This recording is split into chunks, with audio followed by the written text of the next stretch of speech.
Minat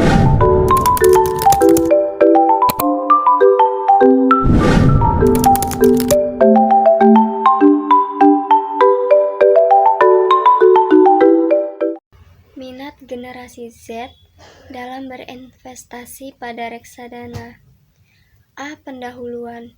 Investasi dalam surat berharga belumlah jadi kebiasaan bagi sebagian besar masyarakat Indonesia. Padahal, sebagian besar masyarakat Indonesia mengerti akan arti investasi. Namun, kebanyakan dari mereka mengetahui berinvestasi itu pada aset real seperti tanah, bangunan, perhiasan, ataupun emas. Sedikit yang mengerti berinvestasi pada aset finansial seperti surat berharga. PT Bursa Efek Indonesia pada 12 November 2014 mulai mendorong masyarakat terutama generasi muda untuk meningkatkan kesadaran serta kecintaan masyarakat kegiatan investasi melalui pasar modal. Kegiatan tersebut dikenal sebagai Gerakan Nasional Pecinta Pasar Modal yang diresmikan oleh Wakil Presiden Yusuf Kala.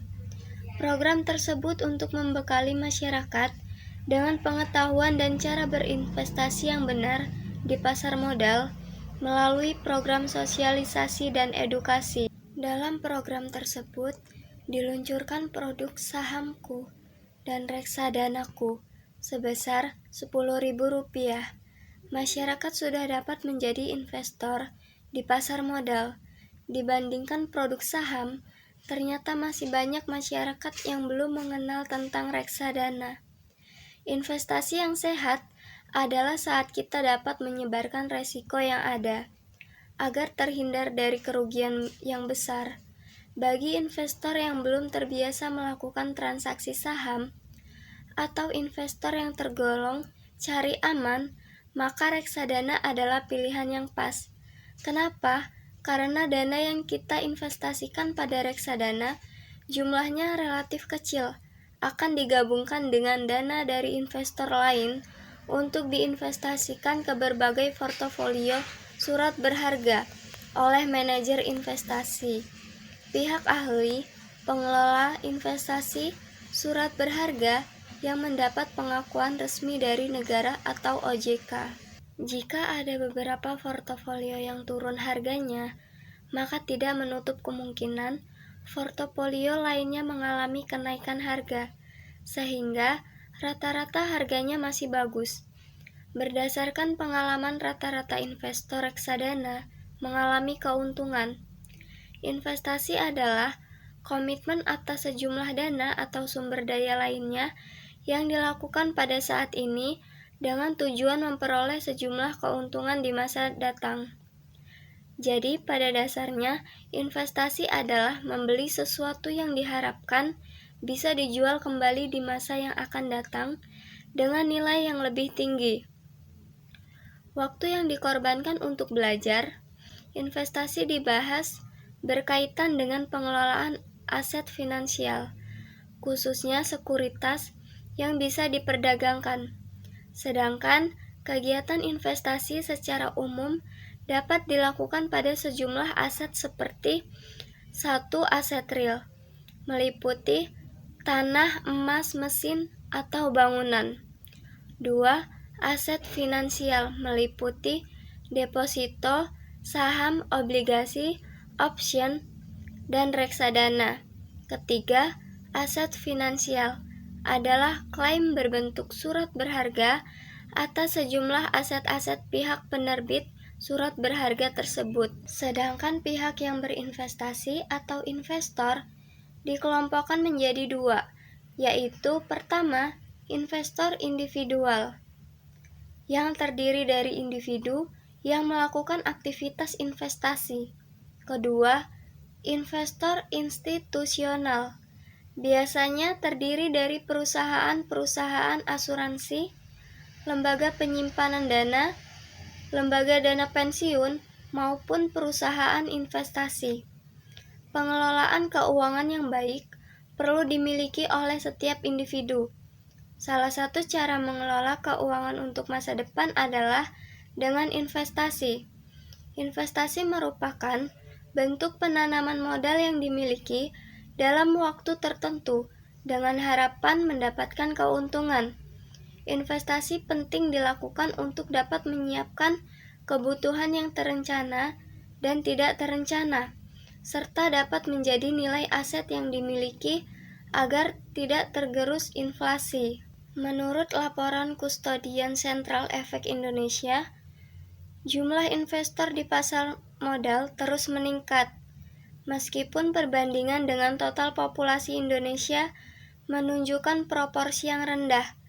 Reksadana menjadi pilihan populer bagi investor pemula yang ingin mulai berinvestasi tanpa pengetahuan mendalam.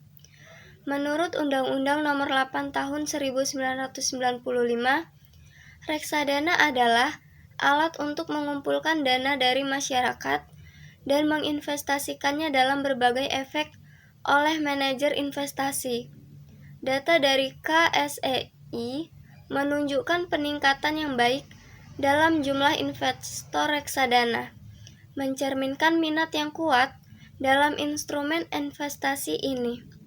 Reksadana cocok bagi investor pemula, utamanya generasi muda, seperti mahasiswa yang memiliki waktu serta pengetahuan mengenai investasi yang terbatas untuk mulai melakukan kegiatan investasi. Hal tersebut karena investasi reksadana memiliki tingkat resiko yang lebih rendah dibandingkan investasi saham. Selain itu, dalam investasi reksadana, calon investor tidak sulit untuk memilih produk investasi dikarenakan semua akan dilakukan oleh manajer investasi. Rendahnya minat generasi Z untuk berinvestasi khususnya pada reksadana syariah membuat OJK melakukan berbagai hal untuk menarik perhatian generasi Z. Terdapat beberapa indikator minat berinvestasi pada masyarakat, khususnya pada generasi Z, di antaranya. Indikator pertama, keinginan untuk mencari tahu jenis suatu investasi. Minat berinvestasi dapat ditandai dengan munculnya keinginan untuk mengetahui lebih dalam jenis investasi. Indikator kedua, meluangkan waktu untuk mempelajari investasi. Minat berinvestasi dapat dilihat dengan munculnya kerelaan meluangkan waktu untuk mendalami lebih jauh mengenai suatu investasi. Indikator ketiga, mencoba untuk berinvestasi. Minat berinvestasi ditandai dengan munculnya keinginan untuk mencoba berinvestasi. Menurut OJK, generasi Z dapat menjadi segmen investasi jangka panjang dan harus dibina sejak dini. Generasi Z diharapkan dapat menjadi tulang punggung pertumbuhan ekonomi dalam menghadapi bonus demografi pada tahun 2030 sampai 2045.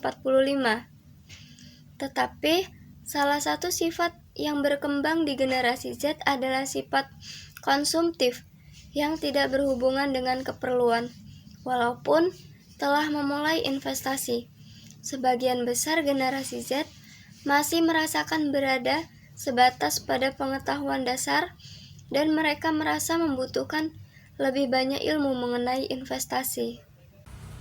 Baik, saya akan menjelaskan mengenai minat investasi. Berkaitan dengan teori of planning behavior, di mana dalam teori ini dijelaskan bahwa suatu perilaku dipengaruhi oleh adanya niat. Teori of planning behavior juga menjelaskan bahwa minat seseorang dipengaruhi oleh 3 hal, yakni attitude toward the behavior dan sikap terhadap perilaku, subjektif norma subjektif, dan perceptive behavior. Kontrol perilaku, sikap terhadap perilaku berkaitan dengan penilaian atau keyakinan akan hasil dari suatu perilaku. Norma subjektif berkaitan dengan lingkungan sosial yang mampu mempengaruhi minat seseorang dalam melakukan sesuatu. Minat seseorang dalam melakukan investasi dapat dipengaruhi oleh beberapa faktor. Faktor persepsi kemudahan melakukan investasi menjadi salah satunya. Dalam melakukan investasi, calon investor tentu mengharapkan proses yang sederhana, mudah, dan cepat. Hal ini sesuai dengan teori of planning behavior berkaitan dengan aspek sikap terhadap perilaku serta aspek kontrol perilaku. Penilaian seseorang berkaitan dengan kemudahan berinvestasi akan mempengaruhi terhadap minat melakukan investasi. Salah satu produk investasi di Indonesia adalah memiliki perkembangan signifikan adalah reksadana. Perkembangan pengelolaan investasi melalui reksadana mengalami pertumbuhan yang signifikan sejak pertama kali diperkenalkan. Pada tahun 1976, reksadana merupakan salah satu instrumen investasi yang terjangkau dan minat masyarakat Indonesia mulai tinggi untuk berinvestasi di reksadana karena kemudahan yang ditawarkan. Salah satunya adalah investor pemula yang memiliki berinvestasi di reksadana karena menawarkan produk investasi sesuai dengan kebutuhan dan profil risiko. Manfaat yang diperoleh jika melakukan investasi dalam reksadana diantaranya adalah pemodal walaupun tidak memiliki dana yang cukup besar dapat melakukan diversifikasi investasi dalam efek sehingga dapat memperkecil risiko. Selanjutnya, reksadana mempermudah pemodal untuk melakukan investasi di pasar modal dan efisiensi waktu karena reksadana dikelola oleh manajer investasi yang profesional. Investor reksadana semakin bertambah karena manfaat yang diberikan. Reksadana pendapatan tetap ditunjukkan kepada investor yang memiliki profil risiko dan menempati pergerakan risikonya lebih stabil dari reksadana campuran dan reksadana dana saham. Menurut OJK, reksadana berpendapat tetap flexible income puts melakukan investasi sekurang-kurangnya 80% dari aktivitas dalam bentuk efek bersifat utang.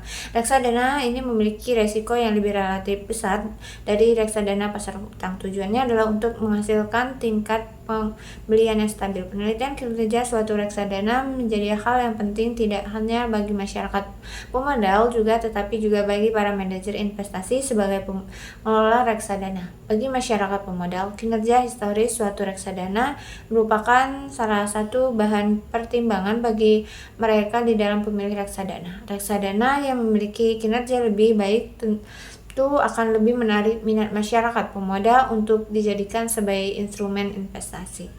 Yaitu pengukuran kinerja pada model Sharpe dan Turner, yaitu suatu komplement pelengkap suatu sama lainnya dikarenakan memberikan informasi yang berbeda. Portofolio reksadana yang tidak terdiversifikasi untuk metode Turner akan mendapatkan peringkat yang tinggi, sedangkan metode Sharpe memberikan peringkat yang lebih rendah. Portofolio reksadana yang terdiversifikasi dengan baik maka akan mempunyai peringkat yang sama dalam kedua pengukuran. Dapat disimpulkan bahwa semakin tinggi nilai rasio Sharpe dan Turner, maka semakin baik kinerja serta pengukuran Sharpe dan Turner dilakukan secara bersamaan. Adapun metode penelitian yang digunakan adalah kualitatif menggunakan pendekatan studi Puska. Metode penelitian kualitatif dengan pendekatan studi kasus atau case study adalah pendekatan yang umum digunakan untuk mendalaminya pengertian suatu fenomena dalam konteks tertentu. Dalam konteks penilaian kualitatif dengan pendekatan studi kasus, penelitian akan fokus pada satu kasus atau beberapa kasus yang relevan untuk dianalisis secara mendalam. Adapun tujuan utamanya adalah untuk mendapatkan pemahaman yang kaya holistik tentang kasus tersebut. Seringkali menggunakan pendekatan interpretatif untuk menganalisis data. Reksadana, menurut Undang-Undang Nomor 8 Tahun 1995 Pasal 1 Ayat 27 tentang pasar modal, reksadana merupakan wadah yang dipergunakan untuk menghimpun dana dari pemodal untuk dikelola melalui investasi dalam portofolio efek oleh manajer investasi. Menurut Halim 2015, reksadana merupakan salah satu alternatif investasi bagi masyarakat pemodal, khususnya pemodal kecil dan pemodal yang tidak memiliki banyak waktu dan keahlian untuk menghitung risiko atas investasi mereka. PT Bursa Efek Indonesia membedakan reksadana menjadi 4 jenis menurut portofolio investasi. Yang pertama yaitu ada reksadana pasar uang atau money market funds. Jenis ini hanya melakukan investasi pada efek yang bersifat utang dengan jatuh tempo kurang dari 1 tahun dengan tujuan untuk menjaga likuiditas dan pemeliharaan modal. Yang kedua yaitu ada reksadana pendapatan tetap atau fixed income funds. Bisa disebut reksadana obligasi, yaitu melakukan investasi sekurang-kurangnya 80% dari aktiva dalam bentuk efek yang bersifat utang. Reksadana ini memiliki resiko yang relatif lebih besar dari reksadana pasar uang dengan tujuan untuk menghasilkan tingkat pembelian yang stabil. Yang ketiga yaitu ada reksadana saham atau equity funds, yaitu melakukan investasi sekurang-kurangnya 80% dari aktiva dalam bentuk efek yang bersifat ekuitas. Karena dilakukan investasi pada saham, maka resiko dari reksadana jenis ini memiliki tingkat resiko yang lebih tinggi dibanding sebelumnya. Dan yang terakhir yaitu ada reksadana campuran atau discretionary funds. Reksadana campuran merupakan aktivitas melakukan investasi dalam efek bersifat ekuitas dan efek bersifat hutang dengan perbandingan tidak seperti di atas. Selanjutnya yaitu berdasarkan Undang-Undang Pasar Modal Nomor 8 Tahun 1995 Pasal 18 Ayat 1, bentuk hukum reksadana di Indonesia ada dua, yakni reksadana berbentuk perseroan terbatas atau PT Reksadana dan reksadana berbentuk kontrak investasi kolektif atau KIK. KIK merupakan gabungan antara unsur reksadana dalam hal pengelolaan dana dengan mekanisme saham dalam hal transaksi jual maupun beli. Berdasarkan karakteristiknya, maka saham reksadana dapat digolongkan sebagai berikut. Yang pertama yaitu ada reksadana terbuka. Adalah reksadana yang dapat dijual kembali kepada perusahaan manajemen investasi yang menerbitkan tanpa melalui mekanisme perdagangan di bursa efek. Yang kedua yaitu ada reksadana tertutup, adalah reksadana yang tidak dapat dijual kembali kepada perusahaan manajemen investasi yang menerbitkannya.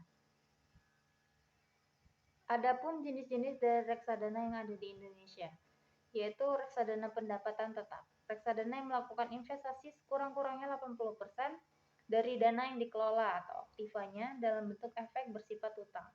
Yang kedua ada reksadana saham.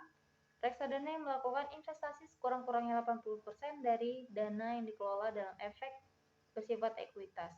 Yang ketiga yaitu ada reksadana campuran. Reksadana yang mempunyai perbandingan target aset alokasi pada efek saham dan pendapatan tetap yang tidak dapat dikategorikan dalam ketiga reksadana lainnya. Dan yang terakhir yaitu ada reksadana pasar uang. Reksadana yang investasinya ditanam pada efek bersifat hutang dengan jatuh tempo yang kurang dari 1 tahun. Sedangkan reksadana terproteksi adalah produk reksadana yang menempatkan mayoritas portofolio pada efek yang bersifat hutang korporasi dalam kategori layak investasi atau investment grade. Selanjutnya yaitu untuk melakukan investasi reksadana, investor harus mengenal jenis resiko yang berpotensi timbul apabila membeli reksadana. Yang pertama yaitu resiko menurunnya NAB atau nilai aktiva bersih unit penyertaan. Penurunan ini disebabkan oleh harga pasar dari instrumen investasi yang dimasukkan dalam portofolio reksadana tersebut mengalami penurunan dibandingkan harga pembelian awal. Penyebabnya yaitu investasi reksadana bisa disebabkan oleh banyak hal, diantaranya akibat kinerja bursa saham yang memburuk, terjadinya kinerja emiten yang memburuk, situasi politik dan ekonomi yang tidak menentu. Yang kedua yaitu ada resiko likuiditas. Potensi resiko likuiditas ini bisa saja terjadi apabila pemegang unit penyertaan reksadana pada salah satu manajer investasi tertentu ternyata melakukan penarikan dana dalam jumlah yang besar pada hari dan waktu yang sama. Istilahnya, manajer investasi tersebut mengalami rush atau penarikan dana secara besar-besaran atas unit penyertaan reksadana. Dan yang ketiga yaitu ada resiko pasar. Resiko pasar adalah situasi kerja ketika harga instrumen investasi mengalami penurunan yang disebabkan oleh menurunnya kinerja pasar saham atau pasar obligasi secara drastis. Istilah lainnya adalah pasar sedang mengalami kondisi bearish, yaitu harga-harga saham dan atau instrumen investasi lainnya mengalami penurunan harga yang sangat drastis. Yang keempat yaitu ada risiko default. Risiko default terjadi jika pihak manajer investasi tersebut membeli obligasi milik emiten yang mengalami kesulitan keuangan padahal sebelumnya kinerja keuangan perusahaan tersebut masih baik-baik saja sehingga pihak emiten tersebut terpaksa tidak membayar kewajibannya. Risiko ini hendaknya dihindari dengan cara memilih manajer investasi yang menerapkan strategi pembelian portofolio investasi secara ketat. Selanjutnya ada beberapa indikator reksadana yang perlu dipertimbangkan saat memilih produk reksadana untuk berinvestasi. Yang pertama yaitu ada return atau imbal hasil, yang kedua ada resikonya, yang ketiga ada AUM atau Asset Under Management, yang keempat ada biaya reksadana, dan yang kelima ada track record, dan yang terakhir ada profit resiko investor. Baik, di sini saya akan melanjutkan materi yang keempat, yaitu B. Nilai aktiva bersih reksadana. Nilai aktiva bersih atau NAB atau Net Asset Value merupakan alat ukur kinerja pada reksadana. Nilai aktiva bersih berasal dari nilai portofolio reksadana yang bersangkutan. Aktiva atau kekayaan reksadana dapat berupa kas, deposito SBPU, surat berharga komersil, saham, obligasi, REIT, dan efek lainnya. NAB atau nilai aktiva bersih merupakan salah satu tolak ukur dalam memantau hasil dari suatu reksadana. NAB per saham atau per unit penyertaan adalah harga wajar dari portofolio atau reksadana setelah dikurangi biaya operasional kemudian dibagi jumlah saham per unit pernyataan yang telah beredar atau dimiliki investor pada saat tersebut. Yang pertama ada return reksadana. Dapat diperoleh melalui dividen, yaitu laba yang diberikan oleh manajer investasi sebagai pengelola reksadana kepada investor sebagai pemegang unit penyertaan. Yang kedua ada resiko reksadana. Terdapat dua macam risiko reksadana. Yang pertama risiko sistematis, yaitu berasal dari kondisi pasar, dan yang kedua ada risiko tidak sistematis, yaitu pada perusahaan. Yang ketiga ada kinerja pasar IHSG, Indeks Harga Saham Gabungan. Indeks harga saham gabungan menurut Jogianto merupakan analisis perubahan nilai kapitalisasi pasar dari saham-saham yang terdaftar dalam indeks tersebut, yang mengacu pada representasi kinerja keseluruhan pasar saham di Indonesia dan mengukur kinerja harga saham-saham yang tercatat di Bursa Efek Indonesia. Yang keempat ada kinerja reksadana. Tahap akhir bagi manajer investasi maupun investor dari proses investasi dalam melakukan penilaian terhadap kinerja portofolio. Untuk mengetahui dan menganalisis apakah portofolio yang dibentuk telah dapat meningkatkan kemungkinan tercapainya investasi. Selanjutnya, C. Generasi Z. Generasi Z atau generasi influencer secara umum lahir pada tahun 1995 sampai tahun 2010. Sejak kecil generasi ini sudah terpapar dengan hubungan sosial internet dan sistem seluler. Hal itu menyebabkan generasi Z handal dalam mengumpulkan data dari berbagai sumber beragam, baik secara langsung atau daring. Baik, Assalamualaikum warahmatullahi wabarakatuh. Perkenalkan, nama saya Raihan Dini Ramadan. Nah, di sini saya akan menjelaskan terkait tentang pengertian investasi, bagaimana investasi, tujuan-tujuan investasi dan manfaatnya, serta investasi pada reksadana. Jadi yang pertama itu adalah pengertian investasi. Apa sih investasi itu? Jadi investasi itu adalah sebuah komitmen di mana ada sejumlah dana ataupun sumber daya lainnya yang kita lakukan pada saat ini guna untuk memperoleh keuntungan di masa yang akan datang. Tujuan berinvestasi ini adalah untuk kita supaya mempunyai passive income. Jadi ketika kita sudah memiliki active income, kita bekerja pada suatu tempat, kita sudah memiliki active income dan kita sudah tidak punya waktu lagi untuk menghasilkan income tambahan, maka dari itu kita harus berinvestasi. Dengan tujuan kita akan bisa menghasilkan passive income yang disebut dengan investasi.